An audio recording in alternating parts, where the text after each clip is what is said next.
20 জনকৈ ভাৰতীয় সেনা জোৱান চীনৰ সামৰিক বাহিনীৰ হাতত সংঘৰ্ষত নিহত হোৱাৰ পিছত চীনৰ বিৰুদ্ধে সমগ্ৰ দেশজুৰি ক্ষোভ হৈছে। এতিয়া দেশত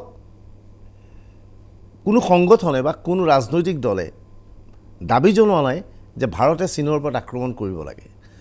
কোনেও কোৱা নাই যেনেকৈ ভাৰতে পুলৱামা কাণ্ডৰ পিছত সাৰ্জিকেল ষ্ট্ৰাইক কৰিছিল, এতিয়া সাৰ্জিকেল ষ্ট্ৰাইক কৰিব লাগে। কিন্তু সবেই কৈছে চীনৰ সামগ্ৰী বৰ্জন কৰিব লাগে। ভাৰত চৰকাৰে চীনৰ সামগ্ৰী বৰ্জন কৰাৰ প্ৰক্ৰিয়া আৰম্ভ কৰিছে। আজি দুটাকৈ কাম চীন প্ৰতিষ্ঠানক দিয়া দুটাকৈ কাম বেয়া হৈছে বুলি কৈ বন্ধ কৰি দিয়া হৈছে। এটা ৰেলৱে প্ৰজেক্ট আছিল, এটা পথ উন্নয়নৰ প্ৰজেক্ট আছিল। অৰ্থাৎ চীনৰ সামগ্ৰী বৰ্জন কৰি বুলি কৈ বৰ্জন এটা বতাহ সৃষ্টি কৰি আমি চীনে আমাৰ ওপৰত চলোৱা অত্যাচাৰ পাহৰাই পেলাবলৈ চেষ্টা চলাইছোঁ নেকি, আৱেগৰ ঢৌ সৃষ্টি কৰিবলৈ চেষ্টা চলাইছোঁ নেকি। কিন্তু আজি আমি আপোনালোকক তথ্য সহকাৰে দেখুৱাম যে ভাৰতে চীনৰ সামগ্ৰী বৰ্জন কৰিব বুলি মুখৰে কৈছে যদিও সেয়া কাৰ্যত সম্ভৱপৰ হয়নে।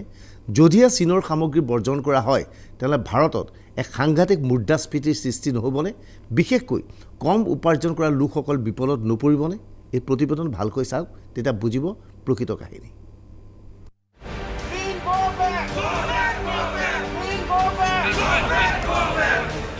টেলিভিছনৰ স্ক্ৰীণত আমি 4টা দৃশ্য দেখুৱাইছোঁ।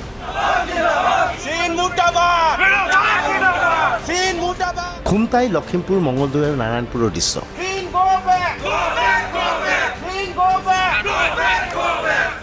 চীন সীমান্তত 20 জনকৈ ভাৰতীয় সেনা শ্বহীদ হোৱাৰ প্ৰতিবাদত এইদৰে ৰাজপথলৈ ওলাই আহিছে এইসকল লোক।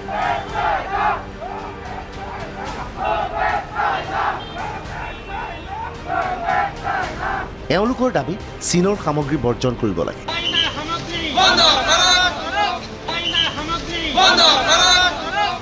সমগ্ৰ দেশত এতিয়া নতুন এক বাৰ্তা আহিছে, চীনৰ সামগ্ৰী বৰ্জন কৰক।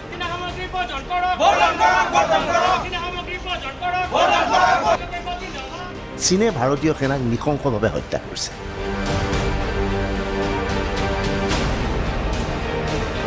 এইবাৰ নতুন দিল্লীৰ এই দৃশ্য চাওক।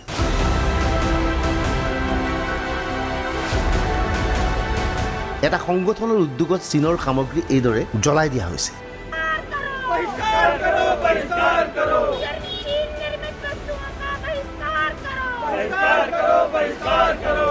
চীনৰ সামগ্ৰী নিষিদ্ধ কৰাৰ দাবী উত্থাপন কৰা হৈছে।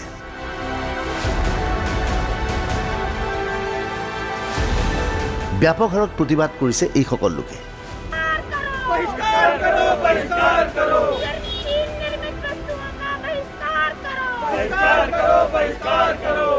এইখিনি সময়তে ভাৰত চৰকাৰে BSNL আৰু MTNLক চীনৰ সামগ্ৰী ব্যৱহাৰ নকৰিবলৈ আহ্বান জনাইছে। আনকি বিভিন্ন মোবাইল কোম্পানীৰ প্ৰভাইডাৰসকলকো অনুৰূপ নিৰ্দেশ জাৰি কৰিছে ৰবিশংকৰ প্ৰসাদৰ ফালৰ পৰা।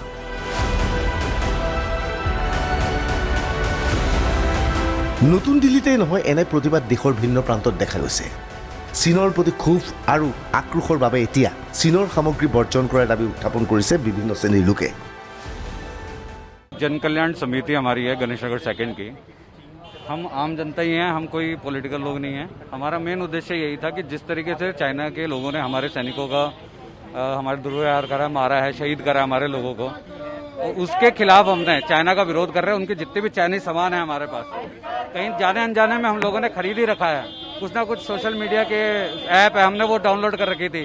हमने एक उसको ऐप को लॉन्च करके उसको सारा वो करा, बहिष्कार करा उसका। आज हम ये सारा सामान तोड़ रहे हैं, जला रहे हैं, उसकी होली करेंगे जलाकर, ताकि लोगों को एक मैसेज जाए कि जैसे हम आम जनता भी कर रही हैं ऐसे सभी लोग करें इस चीज़ का। क्योंकि चीन के लोगों के पास विश्वास करने लायक लोग नहीं है। वो उनका सामान खरीदना, उसका जितना भी सामान हम खरीद रहे हैं वो हमारा नुकसान कर रहे हैं। दोस्ती की बात करता है, एक तरफ हमारे 20 जवानों को शहीद कर देता है। हम अपनी ये बात चाइना तक पहुंचाना चाहते हैं कि आर्थिक रूप से जनता कमर तोड़ेगी चाइना की, और सेना हमारी उनके बॉर्डर पर उनकी कमर तोड़ेगी। ये हम मैसेज देना चाहते हैं और हम निश्चित रूप में प्रधानमंत्री जी के साथ खड़े हैं। और मैं एक बात और कहना चाहता हूं, इस समय चाइना से लड़ने का समय है सारी पार्टियों को, चाहे वो कांग्रेस हो या कोई और पार्टी हो। अब सवाल पूछने का समय नहीं है, देश को एकजुट होकर चाइना को जवाब देने का समय है। চীনৰ সামগ্ৰী বৰ্জন কৰক।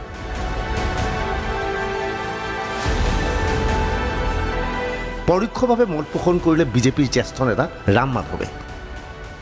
जैसा मैंने कहा, भारत अपने आत्मनिर्भरता के रास्ते पर, सेल्फ रिलायंस के रास्ते पर आगे बढ़े, ये हमारे सरकार की नीति है। हम छोटे छोटे चीज़ों के लिए भी चीन पर निर्भर होते थे। उदाहरण के लिए पैंट जिप्स को लिए भी, मोबाइल के केसेस के लिए भी, दवाइयों के केमिकल्स के लिए भी हम चीन पर निर्भर होते थे। ऐसा नहीं कि ये चीज़ भारत में नहीं बन सकता। इसलिए भारत को आत्मनिर्भरता के रास्ते पर जाना है।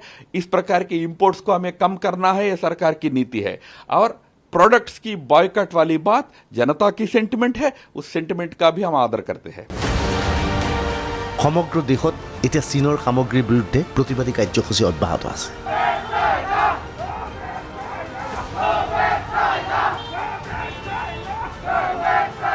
কিন্তু এইখিনি সময়তে আমি বিশ্লেষণ কৰিবলৈ চেষ্টা চলাম যে ভাৰতে চীনৰ সামগ্ৰী বৰ্জন কৰিব পাৰিবনে? ভাৰত আৰু চীনৰ মাজত কেনেধৰণৰ বাণিজ্যিক কাম কাজ চলি আছে?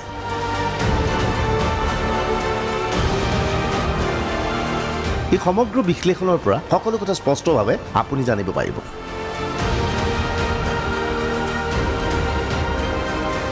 (2018-19) ভাৰত চীনৰ বাণিজ্য। ভাৰতে চীনৰ সৈতে $87.07 বিলিয়ন ব্যৱসায় কৰিছিল।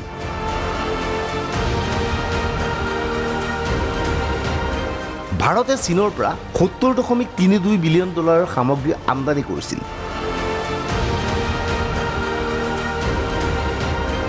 ভাৰতে চীনলৈ $16.75 বিলিয়ন সামগ্ৰী ৰপ্তানি কৰিছিল।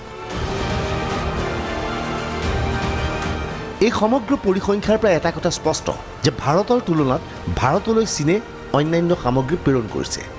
অৰ্থাৎ দুই দেশৰ এই ব্যৱসায়ত ভাৰতৰ তুলনাত অধিক লাভান্বিত হৈছে চীন। চীনৰ সামগ্ৰী এতিয়া ভাৰতৰ ঘৰে ঘৰে সোমাই পৰিছে। মোবাইল ফোনৰ পৰা আৰম্ভ কৰি ঘৰত থকা টেলিভিছনলৈকে সকলোতে এতিয়া চীনৰ সামগ্ৰী ব্যৱহাৰ কৰাটো দেখা গৈছে। প্ৰশ্ন হৈছে ভাৰত আৰু চীনৰ মাজত কি ধৰণৰ ব্যৱসায় আছে? ভাৰতে চীনৰ পৰা পুতলা, লাইট, বৈদ্যুতিক সামগ্ৰী, কম্পিউটাৰ পাৰ্টছ আনে।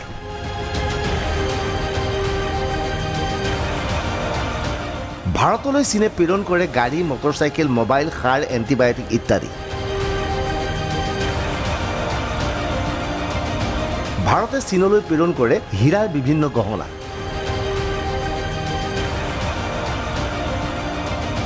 ভাৰতৰ হীৰাৰ 36% যায় চীনলৈ।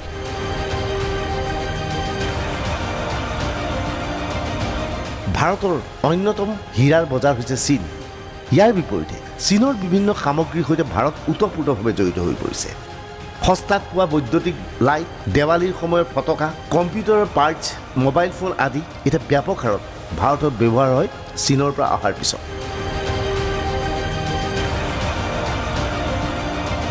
প্ৰশ্ন হয় চীনৰ সামগ্ৰী ভাৰতে কিয় লয়?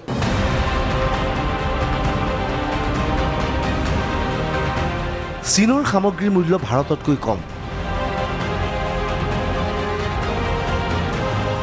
চীনত কম মূল্যত শ্ৰমিক পায় বাবে উৎপাদন ব্যয় কম।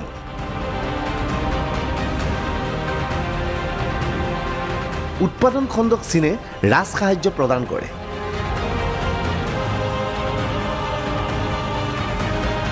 চীনে একেলগে বহু সামগ্ৰী উৎপাদন কৰে বাবে মূল্য হ্ৰাস পায়।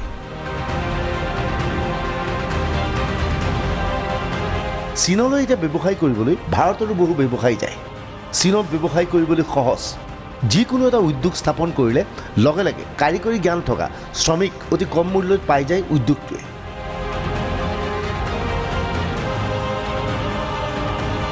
উদ্যোগৰ ক্ষেত্ৰত ৰাজ সাহায্য প্ৰদান কৰা হয়।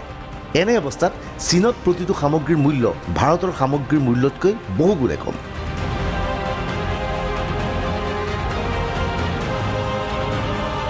ভাৰতত বস্তুৰ দাম কিয়? ভাৰতত উদ্যোগ স্থাপনত যথেষ্ট বাধা।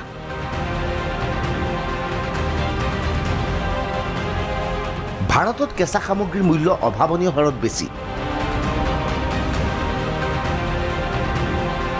কাৰিকৰীভাৱে পৈণত শ্ৰমিকৰ অভাৱ।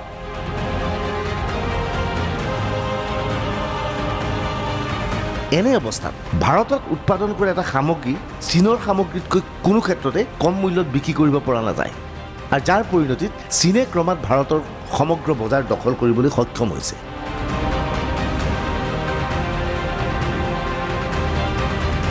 ভাৰতৰ পুতলা সামগ্ৰী দখল কৰিছে চীনে। দেশৰ পুতলা বজাৰত ভাৰতীয় কোম্পানীৰ দখল কেৱল 20%।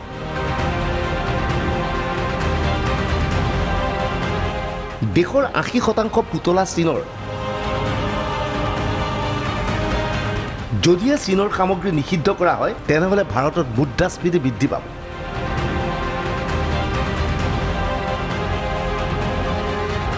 কম উপাৰ্জনকাৰী লোক যথেষ্ট সমস্যাত পৰিব।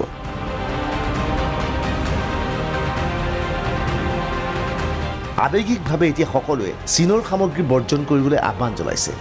দেশজুৰি আন্দোলন চলিছে।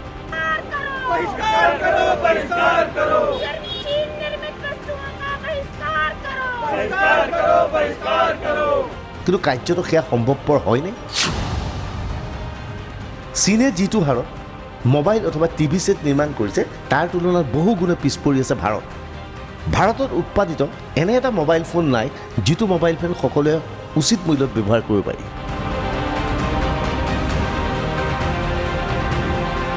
কিন্তু চীনৰ সামগ্ৰী কম মূল্যত ক্ৰয় কৰিব পাৰি বাবেই ভাৰতৰ গ্ৰাহকৰ মাজত সাংঘাতিক জনপ্ৰিয়তা।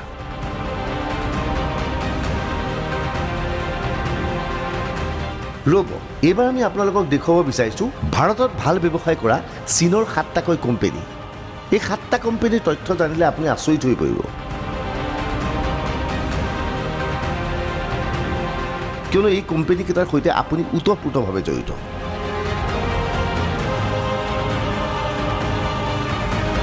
ভাৰতত ব্যৱসায় কৰা চীনৰ 7টা company: 1. Paytm, 2. Hike Messenger, 3. Snapdeal, 4. Ola, 5. Ibibo আৰু মেক মাই ট্ৰিপ, 6. ফ্লিপকাৰ্ট, 7. মাই ডেমেচি।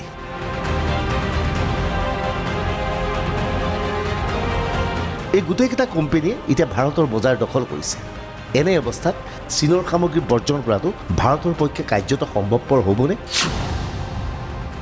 সেয়া এক লাখটকীয়া প্ৰশ্ন। Bureau report DY365।